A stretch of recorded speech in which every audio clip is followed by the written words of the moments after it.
Released again on November 13th, 2020, worldwide, Call of Duty Black Ops Cold War is the 17th installment in the main series, and a direct sequel to Black Ops 1. This campaign was created by Raven Software instead of Treyarch Studios, and features many new and returning characters. So with that, let's go undercover, because we've got a job to do. So, starting off, let's discuss the major story for this game. So this is my first and only warning. Spoilers are ahead. Please stop watching if you do not want to be spoiled about the main events of Cold War's campaign. Okay, with that, let's dive into this. Starting right off in the intro cutscene, a TV turns on and plays a bunch of real-life footage from the 1980s and a voiceover from newly elected President Ronald Reagan about hostage situations across Europe.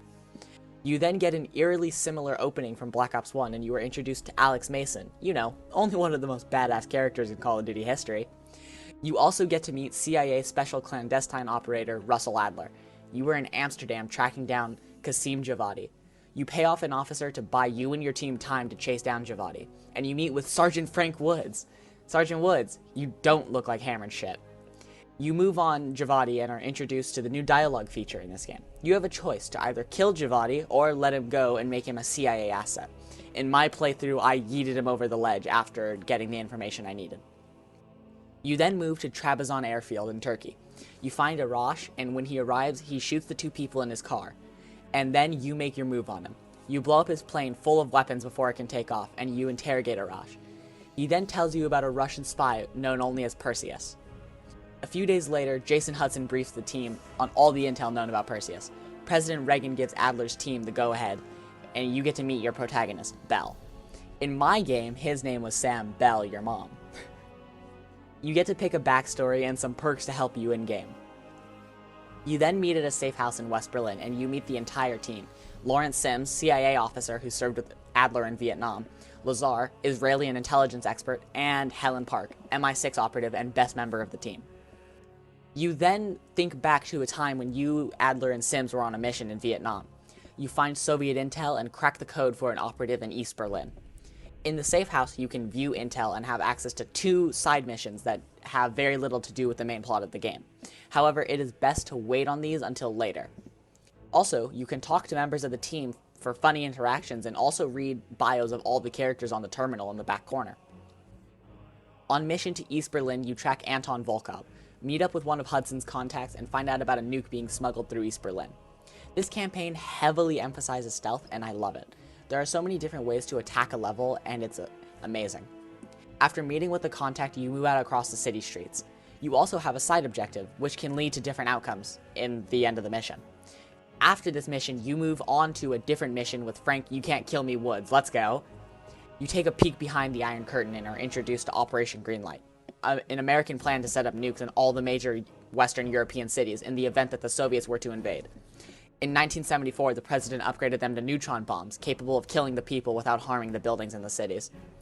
With that, we have our mission. Stop Perseus from setting off the Greenlight nukes at all costs.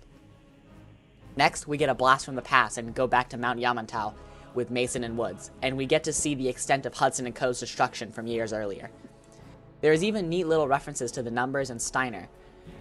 We go to Yamantau to retrieve a server with a list of the sleeper agents that Dragovich tried to use in the 60s. With the help of KGB spy Belikov, we extract the server and bring it back to the States. And now, we enter the best mission in the whole campaign. Desperate Measures. Perseus deleted everything on the server, and the only place we can find the names is in the Lubyanka building, otherwise known as KGB headquarters. So we devise a plan to enter the Lion's Den. Belikov will sneak us in through derelict tunnels underneath the building, provide us with the keycard, and get us into the bunker to get the information we need. So you start the mission as Belikov, and go to a meeting with the leader of the Central Committee, Mikhail Gorbachev. But also in this meeting is Colonel Kravchenko and Imran Zakhaev, effectively tying together the main stories of Modern Warfare and Black Ops. What? Gorbachev tells them there's a rat in the KGB, and Zakhaev has bunker keycards taken from everyone except General Charkov. What makes this mission the best is that there are multiple ways to attack this mission and get the keycard. If you want to try and kill Charkov for it, you can do that. In my playthrough, I broke into the armory by bribing the guard with Cuban cigars and getting it like that. Once you meet with Adler, you switch perspectives to Bell and begin to go to the elevator down to the bunker. You get stopped at a security checkpoint, but Belikov saves the day again. And then you go into the elevator, but Zakhaev walks in, and you have a choice to manage a conversation with him using the alibi that Belikov gave you, or to just flat out knock him out. You get down to the bunker, and then it all goes to hell in a handbasket. You and Adler begin a full-on assault on the bunker, as the Russians move to defend it at all costs. You get to the door, lock it, and download the files needed for the mission. You escape and rescue Belikov, who is discovered to be the mole, and then you begin what we call no Russian, but the Russians shoot back. You, Adler, and Belikov put on armor and arm up with RPDs and C4 and move through the Lubyanka building, shooting anyone in your way. Thankfully, no civilian casualties. Lazar saves the team and drives straight through Lubyanka Square, and you return to the safe house. Now that you've picked up all the intel across the missions, this is your final visit to the safe house, so it's best that we cover the two side missions now. Operation Red Circus and Operation Chaos. Operation Red Circus sees the gang after Major General Rudnik and his 3 closest agents. You can use details about their whereabouts and cities in major countries they were in to narrow them down. Next, you track Rudnik down to Uzbek in the Soviet Union. You have 15 minutes to kill him and exfil. Next is Operation Chaos. There's a mole in the CIA known as Aldrich, and we are trying to track him down and silence him before he helps Perseus set up a spy ring within the United States. You break into a floppy disk to find him and his assets by using Bell's cryptography skills to piece together a city and a number broadcast to find a code to break in. Mason and Woods go to New Mexico and kill Aldrich. While neither of these are necessary, if you want the best ending, you have to do them. Now on to the next mission. The team tracks a sleeper agent named Hastings to Havana, Cuba, and figured that's where Perseus has stored the nuke. The team moves and launches an all-out assault on a mansion. You, with Lazar and Park, move through the building and find the room with the nuke. Hastings tells us with his last dying breath that Perseus has re-engineered the one Greenlight nuke he had to take control of all the nukes in Western Europe, effectively painting the US as the bad guys and toppling the biggest empire in the world. You, Lazar, and Park plan to use a skyhook to exfil, and while you are about to hook out, a Cuban fires an RPG onto your balcony. You wake up with a choice: save Park or Lazar, or you can leave both of them behind and escape solo. Personally, I saved Park. You return to the safe house broken, and Adler has your team put you on a gurney and inject you with drugs to find out where Perseus is. You begin a trip of events, and Adler leads you through your memories. You were in Vietnam, your plane crashed, and you ran forward and picked up an M16. Or maybe it was another weapon. You have choices in this mission. You can follow Adler's orders to a T, or you can disobey and see all the alternative memories in this game. You get to a point where you are in a lab and everything gets all trippy. Doors shut on their own, the hallways circle around and may even get smaller. You finally get to the final point, the bunker with everyone you've seen in the campaign and Perseus. He says that once they get the Greenlight nuke, they can set them off from Solovetsky. You wake up in the safe house and Adler interrogates you and explains the whole thing. There never was a mission in Vietnam. You were actually in Trabzon airfield from the very beginning. You were one of the people that Arash thought he killed in the truck. Adler saved you and brought you back to the States, and thanks to the CIA's MKUltra program, they were able to plant memories inside of your head, and they had a catchphrase to control you. We've got a job to do. This is the final choice. All of the events lead to this. You can either A, tell the truth to the team and lead them to the monastery in Solovetsky, or you can lie to them and lead the team to the radar array in Duga. In my playthrough, I told the truth. So, on to the monastery. We have 15 minutes to stop the radars from emitting the signal to set off the nukes. So the plan is to drop an EMP that stops the radar towers, and the ground team pushes in to destroy the AA guns so jets can begin their bombing run. You push through the monastery and destroy the final AA gun right before the bombing run begins. And a denouement begins where Hudson and Creed from The Office go over choices made throughout the game. In my game, I killed Kasim after gaining the evidence needed, killed Volkov in East Berlin, saved Park, took down Aldrich and stopped his plans to take down the US from the inside, and successfully killed Rudnik and caught his 3 associates. And obviously, I took down Perseus' spy network for the time being. A final cutscene begins to play. Bell and Adler are in the Arctic Circle. Adler thanks Bell for his/her work, depending what you choose, and then apologizes for what he did.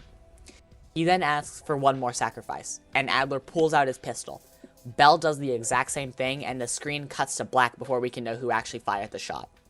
This is a fantastic way to end the story and leaves you just in shock over what you just played. Now, alternatively, had you lied to Adler and the team, you would make a radio call to the Russians to let them know about the ambush, and when you show up to Duga, you betray the team and ambush them with the Soviets. You sadly have to kill the members of your team, Park/Lazar, Mason, and Woods.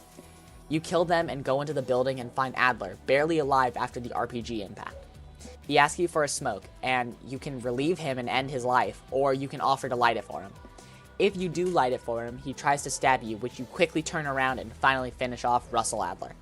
Perseus, or the leader, tells Bell that he can't believe that the Americans still think that Perseus is one guy acting alone, hinting at the fact that this is an organization. He lets you radio to Solovetsky, and green light goes into effect. Again, Creed tells President Reagan that millions died and now papers about Operation Greenlight have leaked into the public. President Reagan and Vice President Bush are moved to a safe house while Hudson and the rest of the CIA burn all of the evidence regarding their investigation. Perseus gives the breakdown this time and talks about your choices. I think the amount of detail that Raven put into this game, story and missions, is amazing and really enhances and gets you into the experience. I said this on Twitter, but if a story can keep you invested even after you've finished it, then it did its job right. So big congratulations to Raven, and by chance if any of the devs see this, thank you for a seriously amazing campaign.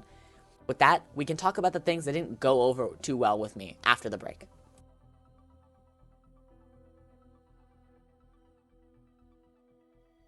Okay, so we really won't be here very long, but to start off, let's talk about Woods, Hudson, and Mason. The trio from Black Ops 1 returns in new forms, missing the voice acting of James C. Burns, Sam Worthington, and Ed Harris, respectively. Raven tried to get people that sounded very close to the originals, and why they couldn't get the originals is a good question, but that's discussion for another time. However, Woods and Hudson do sound very similar to their original counterparts, while the person who does Mason just does not come anywhere near Worthington's performance. And it makes me sad because Mason has very few lines in the first place in the campaign. And in terms of Woods and Hudson, well, we'll start with Woods. They make him basically a brute who has to be told what to do. And Hudson, in my mind, is the worst. He is such a dick for just no reason.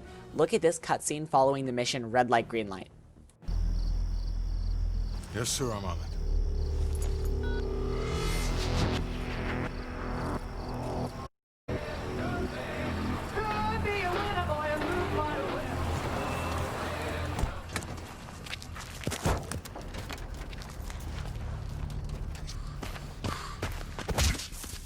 The nuke was from Greenlight. Didn't tell us.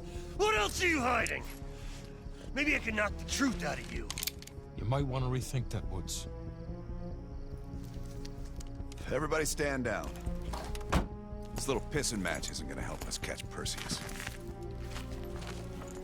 Why didn't you tell us it was an American nuke? He needed us to clean up his mess. The bastard's been lying to us all along. It's not a lie. It's an omission of fact. That's what you do best, isn't it, Hudson? Manipulate people.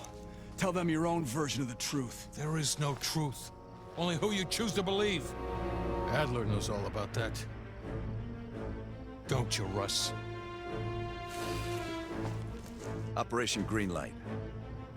What is it? Tell us everything. Back in '58, the arms race was in full swing. Eisenhower was convinced that the Reds moved on Europe, we couldn't respond quick enough. So he authorized Operation Greenlight, a top-secret program that placed nuclear bombs in every major European city. The ultimate countermeasure to a Soviet invasion. 74 of the bombs were upgraded to high-yield neutron bombs, capable of terminating personnel without damaging infrastructure. Thousands dying in a flash. You're talking about fucking infrastructure. How's that for civilized? We kill the people but preserve the buildings. We're trying to preserve our way of life. How long have you known about the missing nuke? One of the Greenlight nukes went offline 8 weeks ago. We suspected it was Perseus but couldn't confirm it. So we saw the photos you brought back from East Berlin. So, there's an American-made nuke in the wild. And once Perseus detonates it, the United States becomes global enemy #1. We wouldn't have this problem if you'd done your job. Killed Perseus in Vietnam. Careful, Hudson. Next time, I might not stop Woods. Okay, now that that's over, I'm sorry, but in my mind, Hudson would definitely not point a gun at Woods, let alone anyone he's working with, unless he had a very good reason to. This is the same man who believed that Mason wasn't a traitor after his brainwashing in Vorkuta. Also, following the Lubyanka mission, you can talk to him in the safe house and he says, the only expectation is to pass every expectation. So from the bottom of my ass, welcome to the team. Like, what? I'd like to see your sorry bald ass go through the Lubyanka building, get the intel we need, and live to tell another tale. What the hell? Hudson could have literally been anyone else. Like, anyone could have filled the role of the asshole CIA guy, it just didn't need to be Hudson. Next, the Black Ops characters don't really serve a purpose in this story, and seem like they were meant to be other characters. This could be a byproduct of the supposed change in development this year following the rumored drama with Sledgehammer Games and Raven. It seems like they just took out their other characters and added the Treyarch ones in to call this a Black Ops title. My only other major problem with this is that some of the missions feel way too short. Like, Echoes of a Cold War go by really fast. So fast, you don't even really get to take in the atmosphere that Raven put so much time into making. And it's kind of sad, honestly. With all of that, we can finally cap off this review. That's all from me today. I hope you enjoyed my review / overlook of Black Ops Cold War's main story and found it enjoyable.